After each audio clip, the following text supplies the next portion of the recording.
Good afternoon. My name is Gloria Garafoli-Grabois, and I am the director of the G.K. Chesterton Institute for Faith and Culture at Seton Hall University. On behalf of our institute and of Crossroads Cultural Center, I would like to welcome you to today's conference. During this time that in-person events are not possible, we, as the rest of the world, are also adjusting and embracing the new virtual format to continue to bring programs and events to the Chestertonian community around the world. Today is our first online event, and it is the very first time that we're able to present an event to our friends and supporters around the world that form the great Chestertonian community. It is also a time to recognize the lifelong work and dedication of our founding president, Father Ian Boyd, who has very recently retired, but who continues to be present in our work. I would also like to welcome today's speakers. Dr. Dermot Quinn is Professor of History at Seton Hall University, a member of the Board of Advisors of the G.K. Chesterton for Faith and Culture, Institute for Faith and Culture, and is a newly appointed editor of the Chesterton Review. He was educated at Trinity College Dublin and New College Oxford, where he was awarded a doctorate in 1986. He has written extensively on Chestertonian themes, has authored 3 books, as well as many articles and reviews in the field of British and Irish history. Dr. Carlo Lancellotti is Professor of Mathematics at the College of Staten Island and a faculty in physics at the City University of New York Graduate Center. Besides his scientific interests, he has also pursued scholarly work in political theory, translating 3 volumes of works by Augusto Del Noce, a notable mid-century 20th century Italian political thinker, and has also written a number of essays on Del Noce, on the relationship between science and religion, and on the contemporary culture. He has been a reader of Chesterton for many years and is a big friend and supporter of the G.K. Chesterton Institute for Faith and Culture. Chesterton remarked, "The way to love anything is to realize that it may be lost." He loved liberty, and he devoted his life to ensuring that it be enjoyed by as many people as possible. But he also loved limits, the boundaries or fences that contain the things we hold dear, and by containing them, make them even more precious. The truly free person is a person who knows when to stop. This conference will explore Chestertonian liberty, then and now. In Chesterton's time, challenges to liberty came from the state, from the political class, from cultural elites, from petty bureaucrats, and of course, from tyrants large and small. How did Chesterton answer the challenges? And are their challenges and the questions the same today as they were then? Well, these are the topics that our speakers will explore. At the end of the program, we will have a short Q&A session. Please send your questions through the chat option. Due to time constraints, we will not be able to answer all of them, but as always, you're welcome to write to us at chestertoninstitute@shu.edu. Thank you for joining us today, and please welcome Dr. Dermot Quinn and Dr. Carlo Lancellotti. Thank you. Thank you, Gloria, for those kind words of introduction. And I'm delighted to be part of this very first online virtual conference. This is very unusual for us, and I suppose very unusual for everybody. We had hoped, as Gloria and I were planning our events for this academic year, we had hoped to be in Poland at this time, but here we are confined to South Orange, and that's simply the nature of our new normal, as they say. But as Gloria said, quoting Chesterton, the way to love a thing is to realize that it may be lost, and we have lost a good deal of our liberty in the last 6 months or so, and it's a kind of a salutary reminder to us that we should indeed love liberty. Not only have we lost liberty, but actually this afternoon we've lost something of a connection and Microsoft Teams, and that has been a bit of a problem for the organizers of the event. So we crave your indulgence as we try to deal with these little technical difficulties. But as I thank Gloria for her introduction, I also thank Mike and Burke here at Seton Hall, who've been so wonderfully helpful in connecting us to Microsoft Teams, or in fact, not connecting us to Microsoft Teams, but that's entirely the fault of Microsoft Teams and not Burke and Mike. At any rate, now, what we're going to do today, Carlo and I, is have a bit of a conversation about this fascinating subject of Chesterton and liberty. I'll speak for, I don't know, maybe 20 minutes or so, maybe a little longer, and then Carlo will say a few words, and then we'll have a conversation and answer some questions. And it's a kind of a good news, bad news story, because the good news is that it is easy to talk about Chesterton and freedom. And that is also the bad news, because in a sense, all of Chesterton is about freedom, about its uses and abuses, about its dangers and delights. If you open any page of his writings, you will find some reflection, insight, or turn of phrase that suggests that for Chesterton, liberty was the central preoccupation of his life. And at one level, this was as much a matter of temperament as philosophy.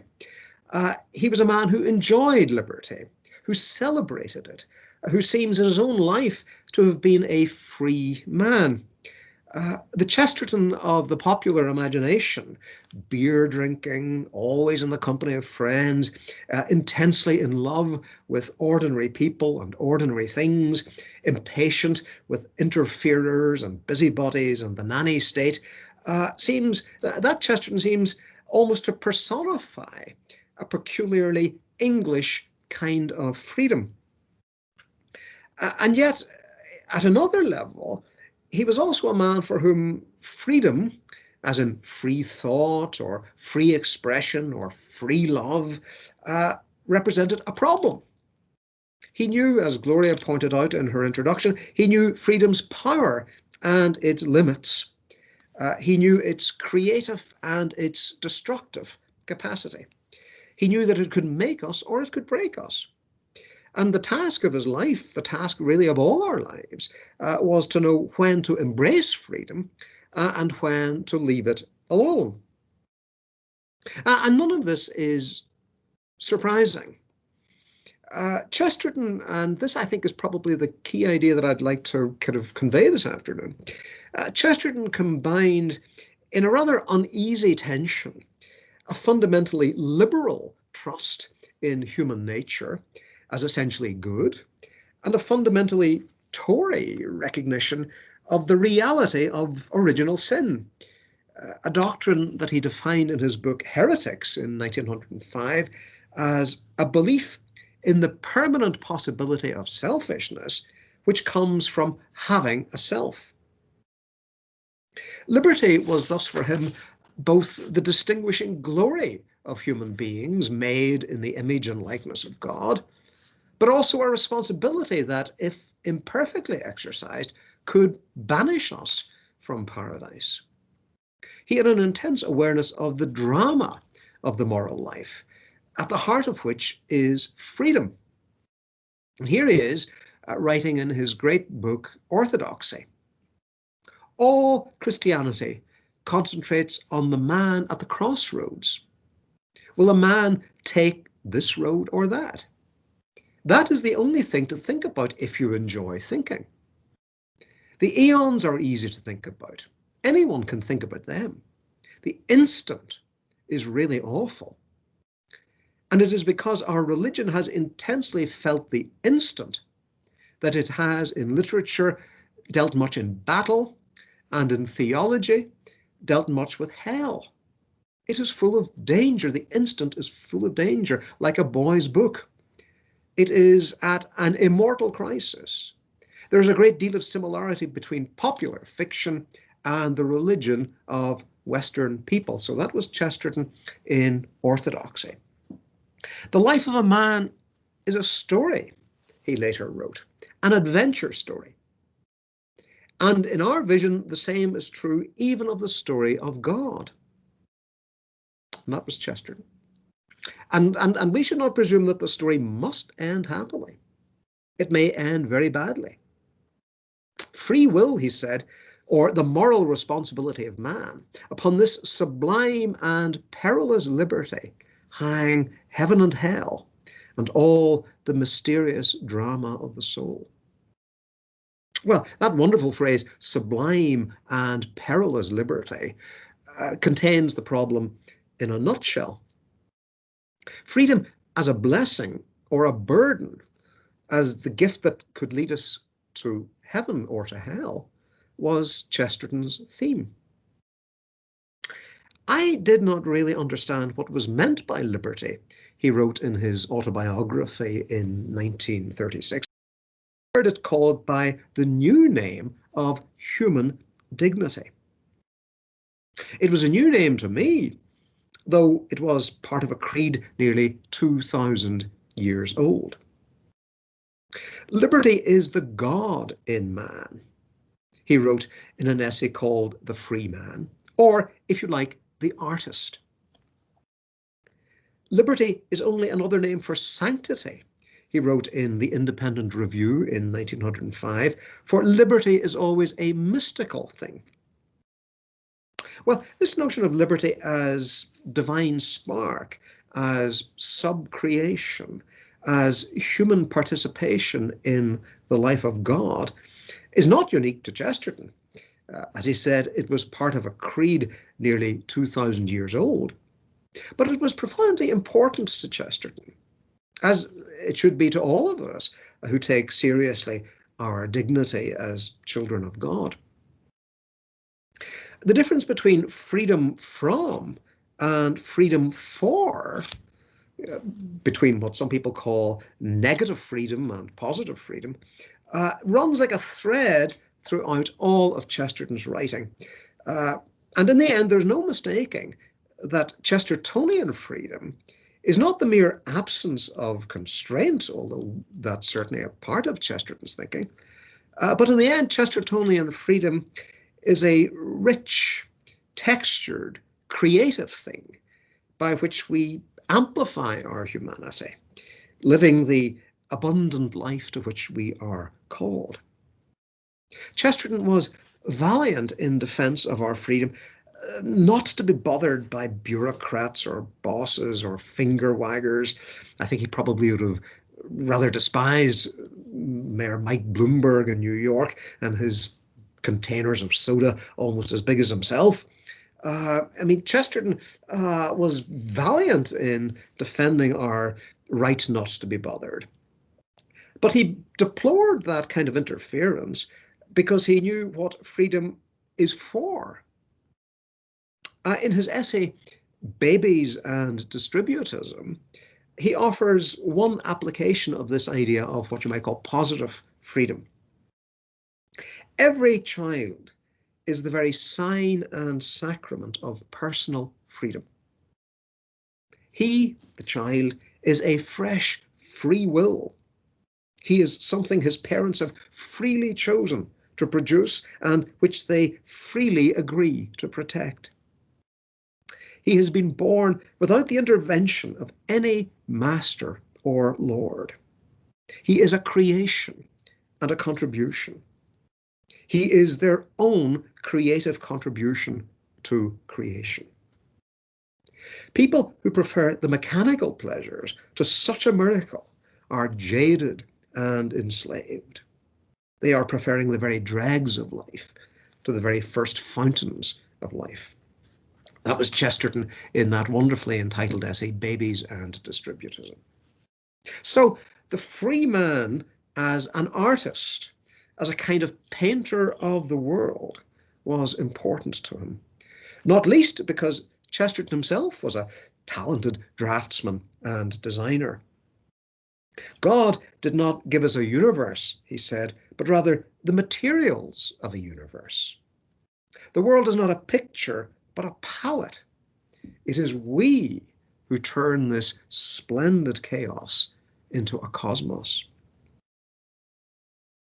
Well, from this affirmative and celebratory notion of freedom, this confidence that ordinary people could always be trusted and that popular ideas were almost always correct, It was a short step for Chesterton to deplore materialist philosophies that denied human dignity by denying human freedom. Chesterton was what you might call a determined anti-determinist, an enemy of destiny or Darwinism or any other kind of anti-human defeatism. He once reviewed a book called The Necessity of Communism by saying he had much more sympathy with communism than with necessity. The idea that human beings are simply puppets of the forces of history struck him as a form of nihilism that paradoxically made history itself meaningless. The materialist theory of history, this is Chesterton, I'm quoting, the materialist theory of history, that all politics and ethics are the expression of economics, is a very simple fallacy, he said. The thing most present to the mind of man is not the economic machinery necessary to his existence, but rather that existence itself. There is something, and I'm still quoting Chesterton, there's something that is nearer to him. That is something that is nearer to him than livelihood. There is something nearer to him than livelihood, and that is life. Ancient Calvinism and modern evolutionism, he said, are essentially the same things. They are ingenious modern blasphemies against the dignity and liberty of the human soul. So, so much for this sublime liberty, as I said a few moments ago. Chesterton talked about sublime and perilous liberty. So much for the sublime liberty. What about this kind of perilous liberty? Original sin, the old Adam, the selfishness that comes from possessing a self. This was freedom too. But this freedom was destructive and really, because self-evidently it was the will rendered as mere willfulness, a kind of, as Chesterton put it, a kind of ultimate unreasoning insolence that objected to any limit as such. The fall of man is a view, Chesterton said. It holds that we have misused a good world and not merely been trapped into a bad one. It refers evil back to the wrong use of the will. In Eden, Chesterton continued, there was a maximum of liberty and a minimum of veto. But some veto is essential even to the enjoyment of liberty. Some veto is essential even to the enjoyment of liberty. Well, this is not only philosophically, but also psychologically obvious. Sensible people need rules. They like rules. They go mad without rules. Chesterton himself, as a matter of fact, very nearly went mad without rules when, as a young man, he tried to invent some cosmic rules of his own, a new religion, and discovered, as he wrote in Orthodoxy, that those rules already existed and were called Christianity. The argument of that book, in essence, is that it is better for God to be God than for Chesterton to be God. True freedom, the freedom that really liberates, requires limitation. It requires an act of humility, an act of acceptance, an act of recognition that the physical and moral structures of the universe are discovered by us, not invented by us.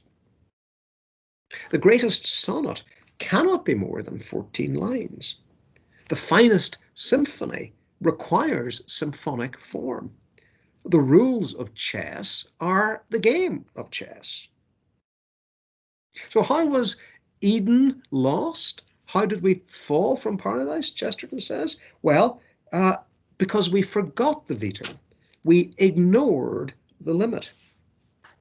Chesterton, you might say, was an anarchist who liked rules. Indeed, he was an anarchist because he liked rules. Only with rules could the anarchy be enjoyed. The whole point of a holiday, he once wrote, was to be in certain rational restraints irresponsible.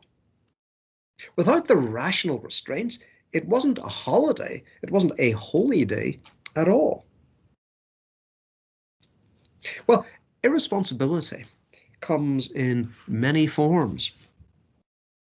The ultimate kind of unreasoning, ultimate unreasoning insolence that Chesterton identified in Adam, the pride, you might say, that went before a fall, was also evident in the various kinds of progressivism and free thinking that marked Chesterton's day, which were all, he thought, attempts to celebrate the abolition of limits as somehow a morally worthy end in itself.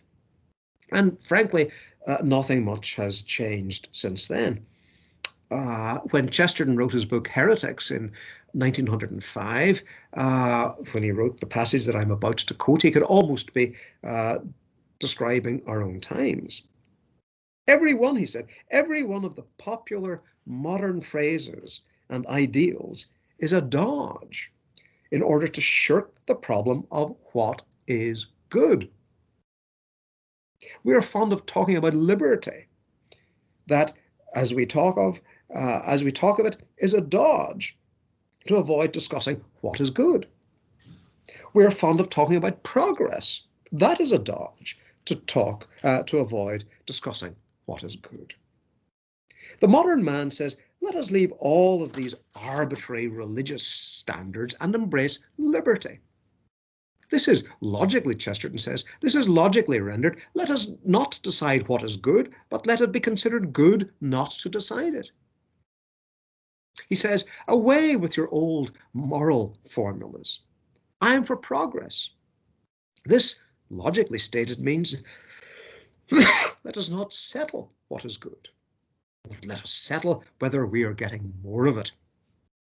He says, neither in religion nor in morality lie the hopes of the race, but in education. This, clearly expressed, means we cannot decide what is good, but let us give it to our children. And to continue quoting Chesterton, we meet every ideal of religion, patriotism, beauty, or brute pleasure with the alternative ideal of progress. That is to say, we meet every proposal of getting something we know about with an alternative proposal of getting a great deal more of nobody knows what. Nobody has any business to use the word progress unless he has a definite creed and a cast iron code of morals. That was Chesterton writing in Heretics. And for Chesterton, of course, that definite creed and cast iron code of morals was to be found in Orthodox Christianity and ultimately in the Catholic Church. It was only in the Church, with its dogmas, its constraints, its apparent impediments, that real freedom was to be found. The more I considered Christianity, he wrote in Orthodoxy, the more I found that while it had an established rule and order, the chief aim of that order was to give room for good things to run wild. When he became a Catholic, he said, he did not leave off thinking, he discovered how to think. His friend Bernard Shaw intuited some of this writing, when writing to the cloistered nun, Dame Laurentia McLaughlin. Shaw wrote to her, let me see behind your prison bars to glimpse your world of freedom. And that remark, from someone who was almost envious of a kind of beatitude that he could not share, recalls another remark from someone who could and did share it. The Catholic Church is the natural home of the human spirit. Chesterton, when Chesterton was received into the church in 1922. The odd perspective picture of life, which looks like a meaningless puzzle first, seen from that, this is Belloc, seen from that one standpoint, takes a complete order and meaning. And that same idea was even more eloquently expressed by Chesterton's other great friend, Maurice Baring. And it seems an appropriate note on which to end. So here is Maurice Baring. I was received into the church on the eve of Candlemas, 1909. And it is perhaps the only act in my life I have never regretted. Every day I live, the church seems to me more and more wonderful. The sacraments more and more solemn and sustained. The voice of the church, her liturgy, her rules, her discipline, her ritual, her decisions in matters of faith and morals, more and more excellent and profoundly wise and true and right. And her children stamped with something that those outside her are without. There I have found truth and reality, and everything outside her is to me compared with her as dust and shadow. Space and freedom. That is what I experienced on being received. That is what I've been most conscious of ever since. Well, space and freedom is really the only liberty worthy of the name liberty, and that is the liberty that Chesterton celebrated. Space and freedom, and for him, ultimately, space and freedom within the church. So I end with that thought, and I now invite my colleague and friend, Dr. Lancellotti, to offer some reflections of his own, and then we will have some questions and a conversation. Thank you very much, Dermot. Thanks to the Institute for the invitation. It's a pleasure to be with you. And it was also a pleasure to really kind of have to go back to Chesterton, which I've been reading on and off through my whole life. But on this time, rereading some of his classics, what really struck me is the ease with which Chesterton overcomes what, in a sense, is the big break of the modern world. Because I think one way to describe our modern culture is that there is always a tension between truth and freedom. You know, I don't know if you agree with me, but there is the sense that if you want to affirm freedom, you kind of to call into question all universal and permanent truth.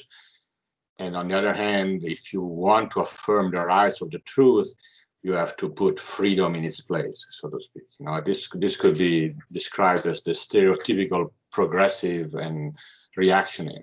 The progressive thinks that freedom, in some sense, is in peril by affirming permanent truth, and the reactionary thinks that in order to reaffirm the truth, we have to keep freedom in check. You know, there is this tension which runs through the Western modernity, at least since the Enlightenment, between truth and freedom. And for Chesterton, this is not the case at all.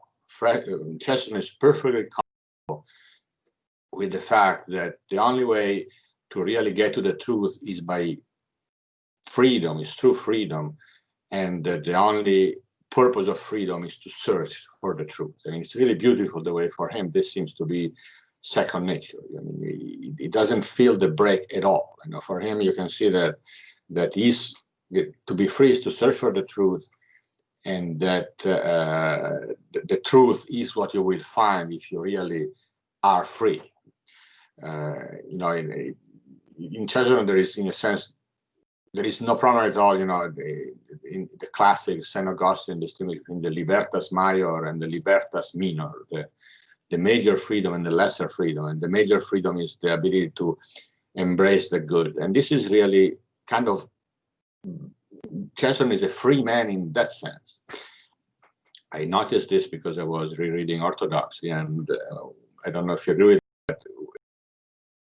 Very striking the way he talked about romance, because he kind of says it almost explicitly that he didn't start looking for the truth in a theoretical sense. You know, the quest described in Orthodoxy is not a quest for an abstract truth, which is the result of a philosophical investigation.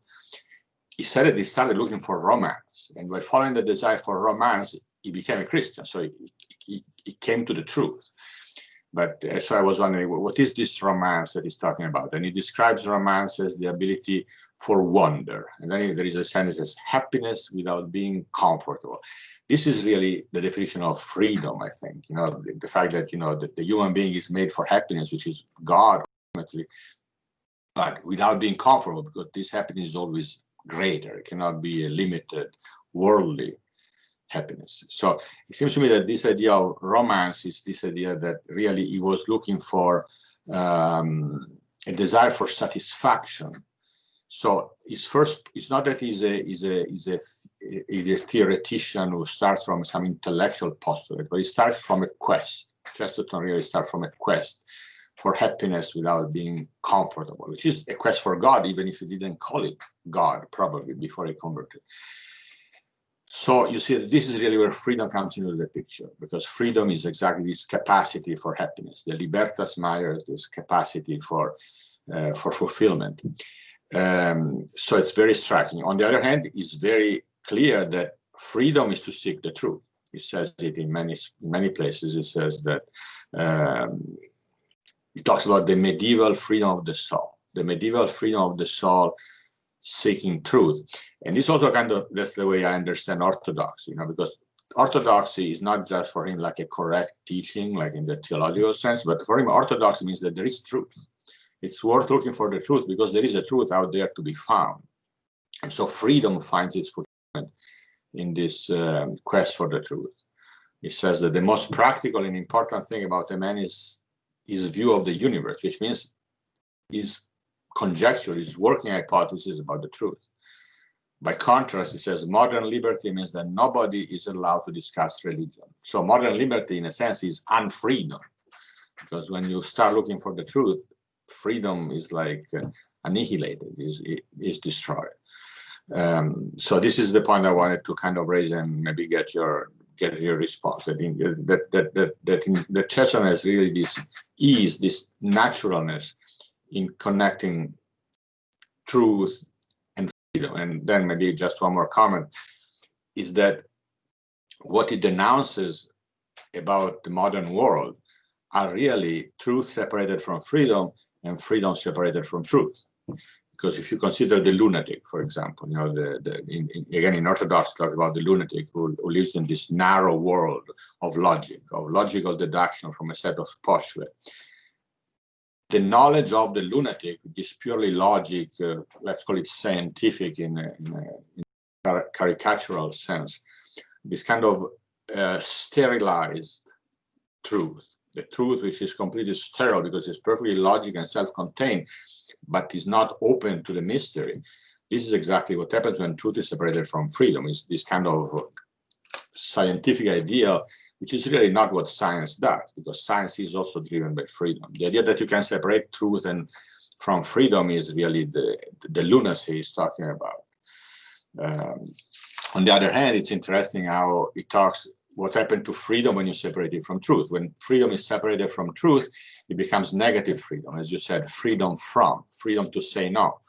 And there is this passage that you quoted about the fear of responsibility, right? He says, most modern freedom is at root fear. It's not so much that we are too bold to endure rules, it is rather that we are too timid to endure responsibilities. And again, I would say that this is when the freedom is just purely negative. Then we are afraid of being forced, we're afraid of being compelled, we are afraid of being obliged, but we are not free to pursue the good, the truth. And then, of course, this gets even worse when there is this deterministic, materialistic denial of free will, because then at this point, freedom gets reduced completely to just letting the instincts run free, just by following our instinctivity. And so this is the destruction of freedom. Anyway, so the point I want to offer for conversation is this idea that that Chesterton was a free man, because for him there was this clear connection between, there was no break between his freedom and the truth. Do you agree with that?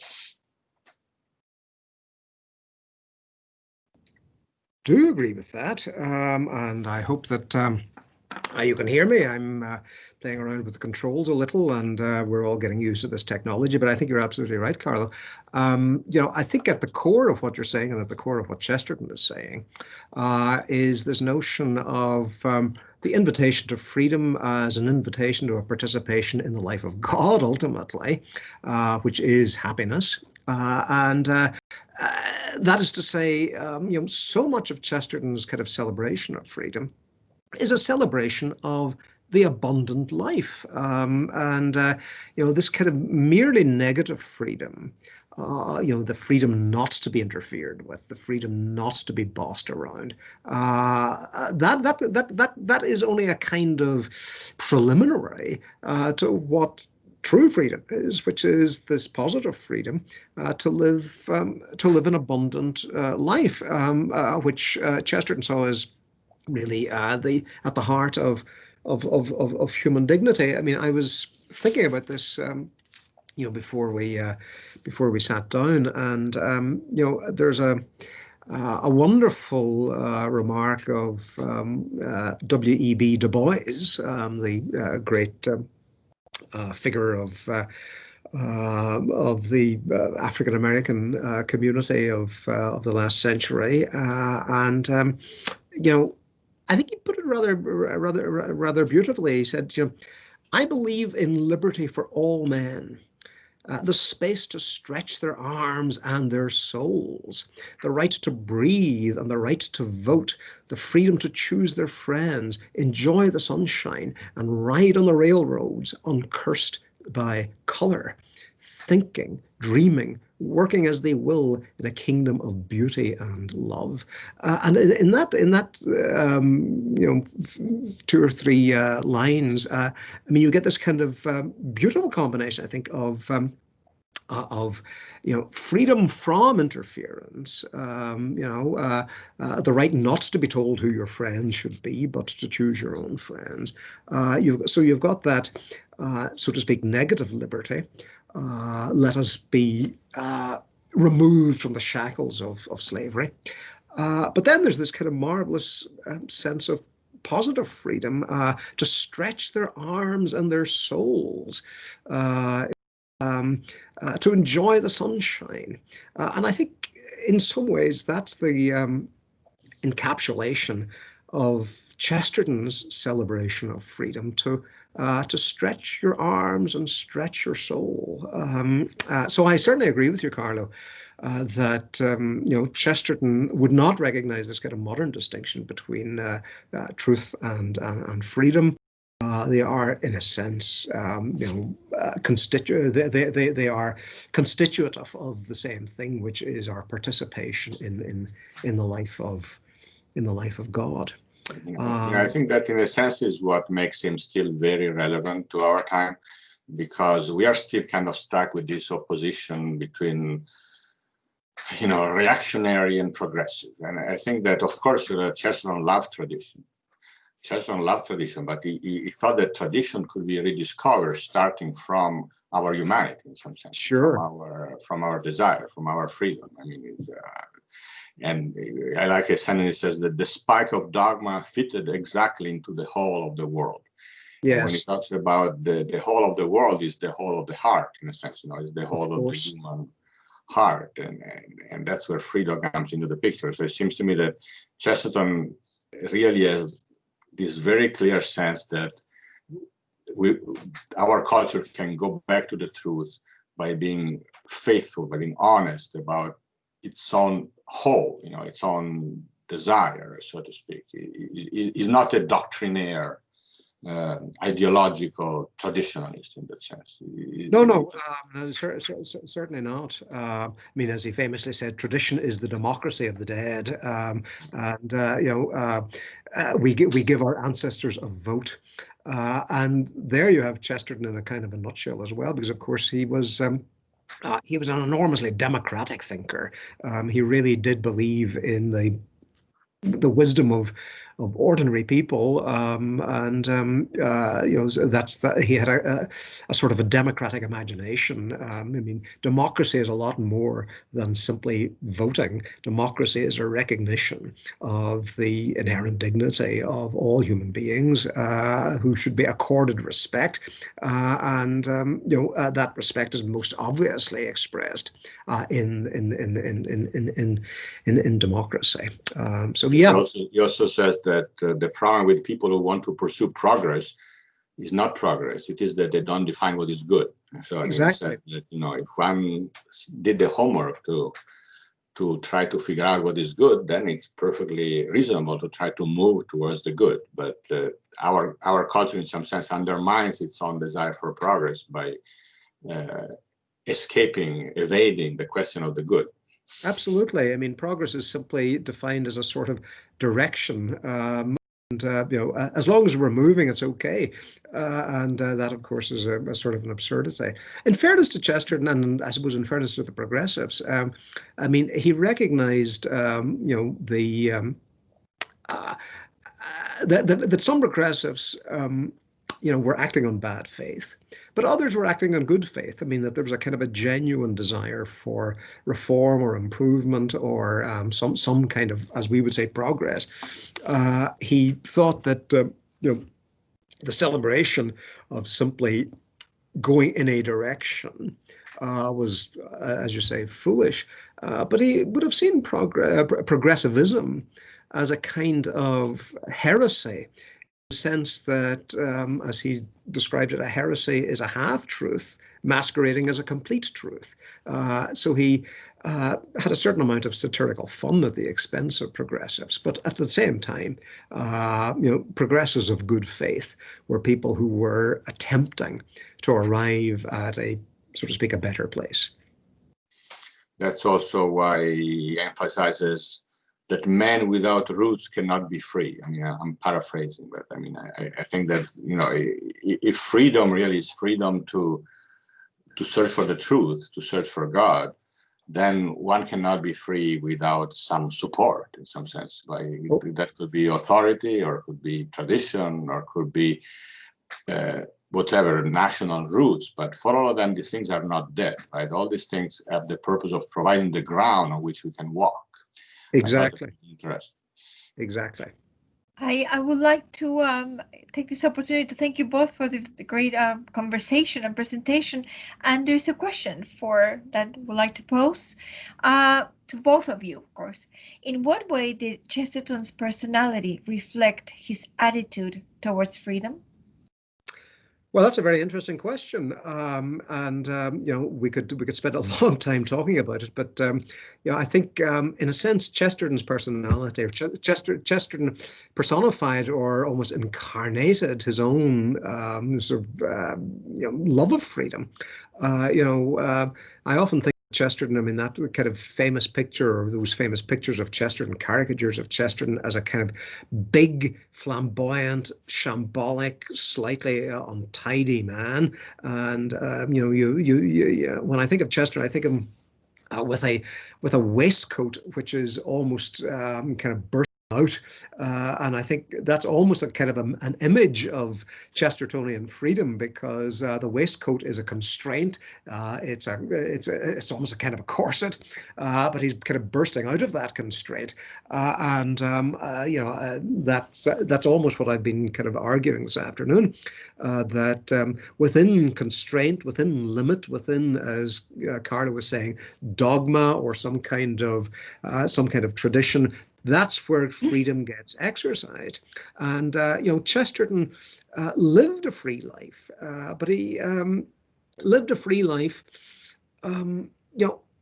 by obeying rules. When you think of Chesterton, you think on the one hand of someone who was your kind of classic absent-minded eccentric, getting lost, having to telegram his wife, asking, well, here I am, where should I be? That kind of Chestertonian kind of shambolic eccentricity seems on the one hand to be the exercise of freedom, sometimes a freedom which is a bit dangerous because if you get lost you can't really do things. But on the other hand, when you think of what Chesterton achieved, it took enormous discipline. I mean, he wrote prodigiously. He wrote every day. I mean, he was a working journalist. He was a working novelist. He spoke at public meetings. I mean, he was a figure of enormous kind of public acclaim, and all of that took a great deal of work and it took a great deal of discipline. So, I mean, to answer the question, Gloria, I think Chesterton's personality is this kind of marvelous combination of a kind of exuberant celebration of freedom and pleasure and enjoying the company of his friends, enjoying beer, that kind of freedom. But it was a freedom exercised and made possible by discipline, by rules, by, in a sense, getting himself in order. I don't know if Carlo would like to respond to that. Chesterton had maybe a little bit of an anarchical streak in his personality, but the good thing is that he directed against the machine, so to speak. In the modern world, there is this kind of attempt to reduce life to a mechanism, and I think he was very rebellious against that in a good way. Yep, I agree. Gloria, any other questions?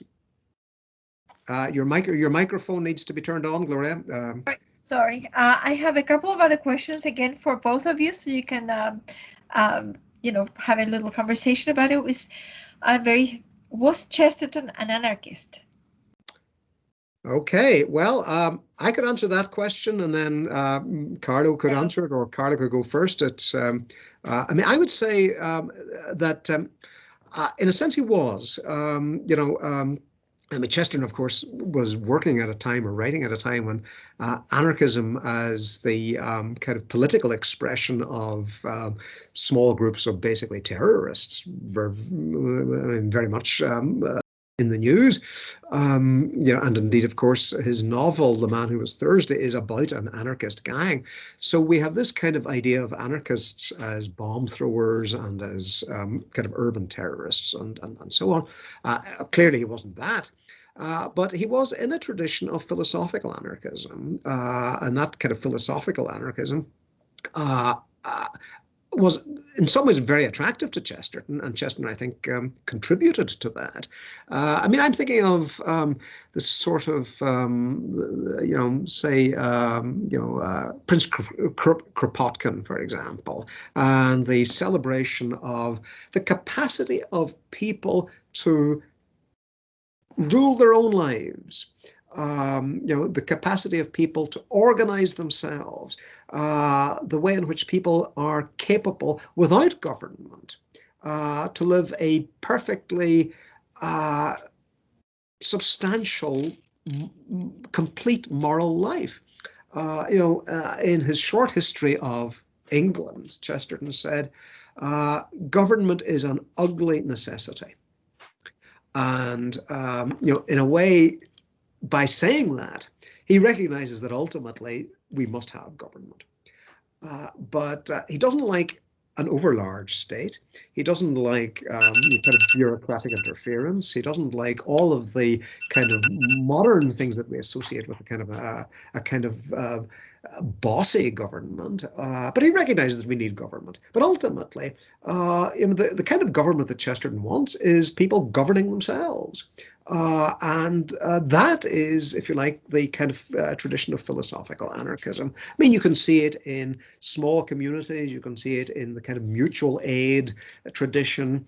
You can see it in perhaps the cooperative movement and so on. So my response to that question, Gloria, is that in some ways Chesterton is in the kind of the philosophical anarchist tradition.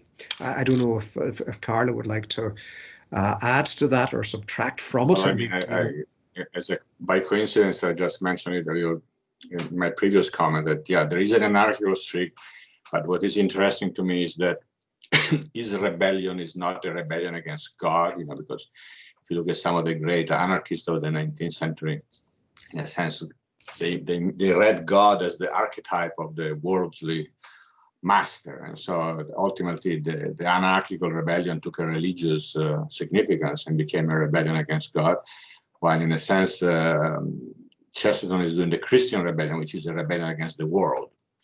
You know, because yeah, that's an interesting distinction. Yeah. If you think of the ideologue, I mean the lunatic, you know, the lunatic who only knows reason. You know, remember again in Orthodoxy, when the lunatic goes into politics, he becomes an ideologue. And so the narrow world, you know, when he talks about what I said before, the mind of the lunatic moves in a perfect but narrow circle, right? You can go out today in America and see these people who live in these ideological schemes about liberation from oppression, and their mind moves in this narrow circle, and this narrow circle becomes extremely oppressive, you know, and you could see today people talk about this kind of totalitarian tendency that we see at work in the culture, and Chesterton clearly would have nothing of that, because absolutely. Because Chesterton really is to break through the narrow circle of the lunatic, so to speak. You know, in Orthodoxy, he talks about, he says that Christianity is centrifugal; it breaks out of the narrow circle. And says that the cross is like a signpost for free travelers. So we could use the word anarchist by analogy, but I guess that, you know, the free traveler is also a good description of Chesterton. He was really a free man. You know, in fact, let me ask you a question. It struck me that his sense of rootedness, his sense of the freedom of the simple people, it reminded me a bit of Tolkien in some sense, you know, because when you're, you know, the image of the hobbits, the Shire, in the sense that the small people are free from the ring, so to speak. You know, I mean, oh yes. Isn't there some sort of analogy there? But they never met, I suppose. I think that's certainly a very plausible argument, Carlo. And of course, as you well know, Chestertonians are also Tolkienians. You know, it's impossible to move in Chesterton circles without meeting lots of admirers of Tolkien, and Tolkien, of course, was himself an admirer of Chesterton. So yeah, I think that's a very good. Did they ever meet? Did they ever meet in person? I don't. Well, no, that's a good question. Gloria could probably check that in the books behind her. While you talk about the next question, I'll check the dates. Okay. I'll get back to you. So talking about bringing it to today's world, would Chesterton have worn a mask? Well, that's such a leading question that I'm going to let Carlo answer it first. The honest answer is I don't know. Yeah, I mean, I suspect he probably would. You know, he was a very at-risk person. Yeah. That's a good answer. I think that's a very good answer. First of all, because we don't know. Secondly, it might have been wise for him to wear a mask. I think he probably would have worn a mask, but I couldn't be certain of it. First of all, because it's an act of prudential kind of common sense. Secondly, because it would be an act of politeness. I think if I could kind of modify the answer a little, I think Chesterton could well have worn a mask, but he would have resented being told to wear a mask. But that resentment may not have been enough to persuade him not to wear a mask. So let's put it this way: Chesterton was a non-ideological man, so he would not have refused to wear a mask on an ideological basis, you know, but or would have not accepted to wear it on an ideological basis. I think that's probably important. Exactly. Well, I've checked the dates. I cannot find anything in the meantime to see if they met, but, you know, the dates are somewhat, you know, of course, Chesterton was born in 1874, Tolkien was born in 1892, so there's a difference there, but not so big that Yeah. maybe they couldn't have met, but we will have to do some research and then get back to you on that. Thank you. And one other question is, could you both expand a bit on the idea of freedom being the distinguishing glory of human beings? Well, that was a phrase that I used in the talk, and in a way, I think that's kind of the center of the entire argument, that our freedom is, so to speak, the divine spark in us. And Chesterton says that over and over and over again in different ways and in different contexts. It's the artist in us, it's the God in us, and so on. And you know, as I was thinking about that, and as I think about the question, Gloria, you know, I think of a remark made by Pope Benedict XVI, Joseph Ratzinger, which in a sense kind of sums up Chesterton's argument.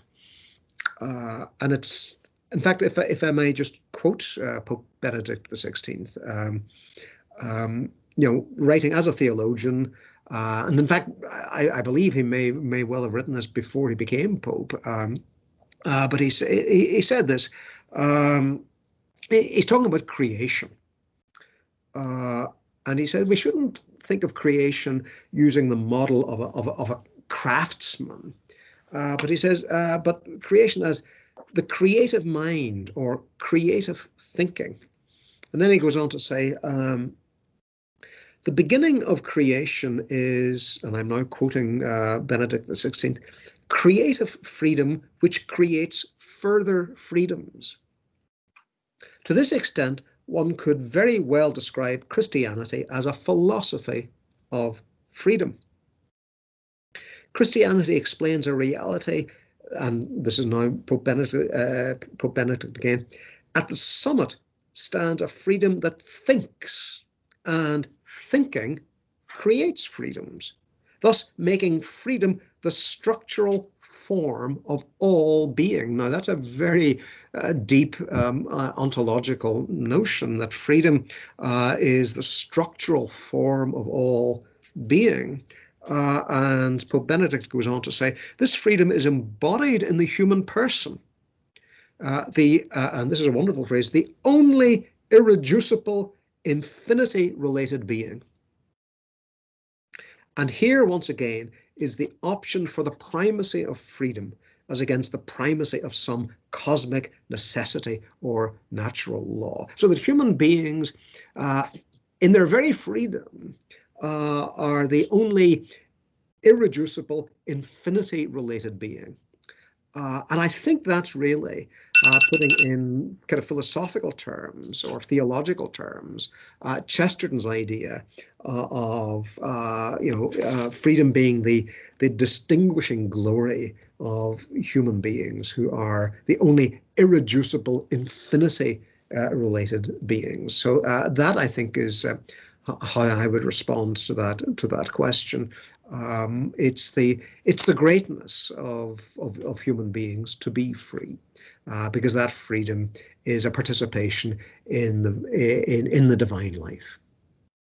Yes, I think that Dermot put it very well. There is not much to add, but maybe I will just say that, you know, the reason that sentence may be a little obscure for us is because we are kind of conditioned by the culture to think of freedom in terms of choice, right? And just we tend to think that freedom is just to be free to choose this or that, while clearly what Chesterton always talks about is freedom as this being a pilgrim, being somebody who is looking for God, looking for the truth. I mean, or even more precisely, as Dermot was saying, that the human being is made for the infinite. The human being is made for something always greater. You know, there is this open-endedness to humanity, to being human, and really freedom is this open-endedness.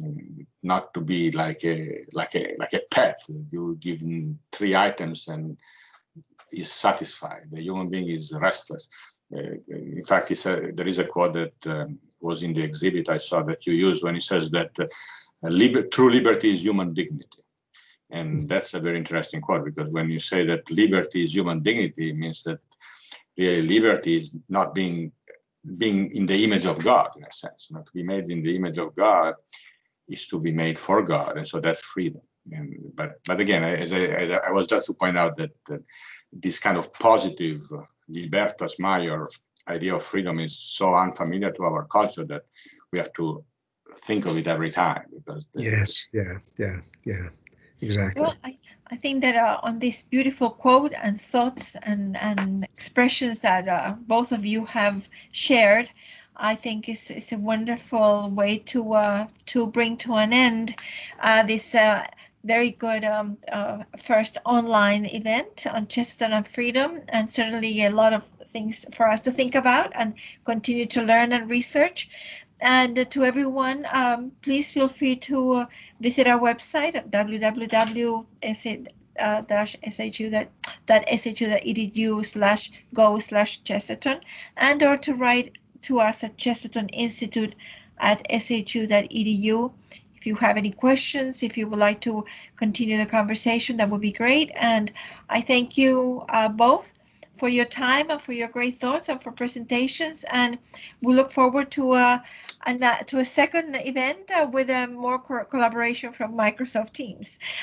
So thank you for your afternoon, and it was a pleasure. Thank you very much. Thank you, Gloria.